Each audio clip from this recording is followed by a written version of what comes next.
کل سے خبر مستقل بہت سارے ذرائع سے آ رہی تھی کہ حضرت جی رحمۃ اللہ علیہ کی قبر مبارک سے خوشبو آ رہی ہے. واہ سبحان اللہ. لوگ پوچھتے رہے کل تھکن پھر لوگوں کی تعزیت کے لیے کل آنا, ابھی بھی صبح سے لوگ ماشاءاللہ آ رہے ہیں. تو کل میں تحقیق نہیں کر سکا. آج پھر الحمدللہ میں نے معہد الفقیر جنگ رابطہ کیا اور مولانا ذیشان صاحب جو حضرت جی کے خادم خاص ہیں اور دعائیں لے کے آخری وقت میں بھی یہی موجود تھے حضرت کے پاس. ان سے میں نے پوچھا تو انہوں نے فرمایا کہ الحمدللہ اللہ کے فضل سے حضرت جی رحمۃ اللہ علیہ کی قبر مبارک سے خوشبو آ رہی ہے. جو خبر متوقع تھی وہ آ گئی ہے اور چار دہاں کے عالم ایسے پھیل گئی ہے الحمدللہ. خبر کیا ہے؟ ہمارے پیر و مرشد شیخ کامل ولی کامل حضرت اقدس حضرت مولانا پیر ذوالفقار احمد نقشبندی نور اللہ مرقدہ, اللہ ان کو کروٹ کروٹ جنت نصیب فرمائے. آمین. ان کے بارے میں یہ خبر ہے کہ ان کی قبر مبارک سے خوشبو آ رہی ہے. یہ دو حضرات ہیں, دونوں علماء ہیں اور دونوں کا تعلق دیوبند مسلک سے ہے.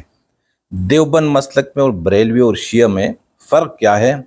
تو دیوبند مسلک والے یہی دعویٰ کرتے ہیں کہ یہ بریلوی اور یہ شیعہ یہ دونوں قبر پرست ہیں, یہ دونوں مشرک ہیں, کیونکہ یہ قبروں پہ جا کر قبروں والوں سے مانگتے ہیں.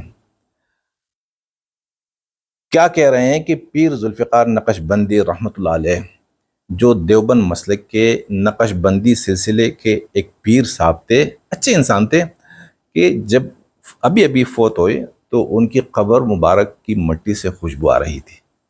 اگر آپ یہی کہہ رہے ہیں, حضرت جی کی تعلیم میں ایسی کوئی بات ہمیں نہیں مل رہی, لیکن آپ نے ابھی سے یہ دعویٰ کیا, تو آپ مجھے بتا دیجئے کہ جب انہی باتوں کو لوگ سنیں گے, آپ کے چہرے بھی ماشاءاللہ بڑے نورانی ہیں, بڑی بڑی پگڑیاں, لمبی لمبی داڑیاں, خوبصورت چہرے, اور پھر خلفاء بھی ہیں آپ, تو لوگ تو آپ کو دیکھ کر ہی آپ کی باتوں پر یقین کرتے ہیں. اب جس نے یہ بات سنی تو وہ کیا کریں گے؟ وہ سیدھا قبر پہ جائیں گے, قبر کی مٹی کو اپنے بدن پر مل لیں گے, اپنے بدن پہ اپنے جسم ملیں گے نا, گھر لے جائیں گے تبرک کے لیے. ابھی میں نے دیکھا, یہ آپ ویڈیو میں دیکھ سکتے ہیں کہ ایک جماعت گئی ہوئی ہے حضرت کے قبر پر, اور باقاعدہ نماز کی صفوں کی طرح انہوں نے صفیں بنائی ہیں, ایک آدمی امام کی طرح پہلی صف میں اکیلے, اور باقی لوگ پیچھے مقتدیوں کی صورت میں بیٹھے ہیں, اور سامنے قبر ہے. کسی دیوبندی عالم جنہوں نے دیوبند میں پڑھا ہے, میرے خیال میں آپ کو کسی دیوبند جیسے مولانا یوسف بنوری صاحب ہیں, کسی کو ان کی قبر کے بارے میں معلومات ہی نہیں ہے. غلام اللہ خان صاحب ہیں, اسی طرح عطا اللہ شاہ بخاری صاحب ہیں, اس طرح شیخ القرآن ہمارے پنج پیر صاحب شیخ طاہر صاحب تھے, ان کی قبروں کا کسی کو معلوم ہی نہیں کہ قبریں کہاں ہیں, اور یہ کیا دعویٰ کرتے ہیں کہ قبر سے اور قبر کی مٹی سے خوشبو نکل رہی ہے. تو یہ باتیں بالکل غلط ہیں, ان پر کوئی یقین نہ کریں, اور میں ان سے یہ درخواست کرتا ہوں کہ اگر آپ بھی ایسی باتیں کریں گے تو آپ میں شیعوں میں اور بریلیوں میں کوئی فرق نہیں ہوگا. پھر کوئی پاگل ہے کہ بھائی میں دیوبندی بنوں, جو بھی, بس پھر تو جو شیعہ ہیں وہ وہیں پر ٹھیک ہیں, جو بریلوی ہیں وہ وہیں پر ٹھیک ہیں, کیونکہ دیوبندی بھی ایسی ہو گئے, ان کا بھی عقیدہ یہی ہوگا سیم. اب میری کسی سے کوئی دشمنی نہیں ہے, مجھے اسی سے اختلاف ہے کہ اکابر پرستی سے مقابر پرستی جنم لیتی ہے.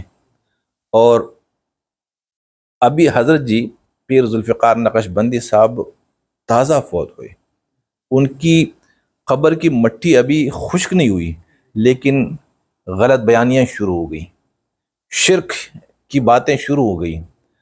اب فی الحال تو میرے خیال میں ان کی قبر پر کوئی مزار نہیں ہوگا, مجھے لگتا بھی یہی ہے. لیکن کیا ہوگا کہ جب ان کی اولادیں چلی جائیں گی, ان کے بیٹے چلے جائیں گے, تو شرک نے اتنی جگہ کی ہوئی ہوگی نا ان کے ماننے والوں میں, کہ ان کی قبر پر ایک بہت بڑا مزار بنے گا, ایک بہت بڑی خوبصورت عمارت ہوگی. اور پھر جیسے داتا گنج بخش کے مزار, عبداللہ شاہ غازی کے مزار اور نظام الدین اولیاء کی مزار پر لوگ جاتے ہیں, مانگتے ہیں، سجدہ کرتے ہیں، طواف کرتے ہیں، اسی طرح پھر جس حضرت نے عمر بھر توحید کا درس دیا انہی حضرت کی قبر کو لوگ شرک گاہ بنا دیں گے، یہی نقصان ہوگا۔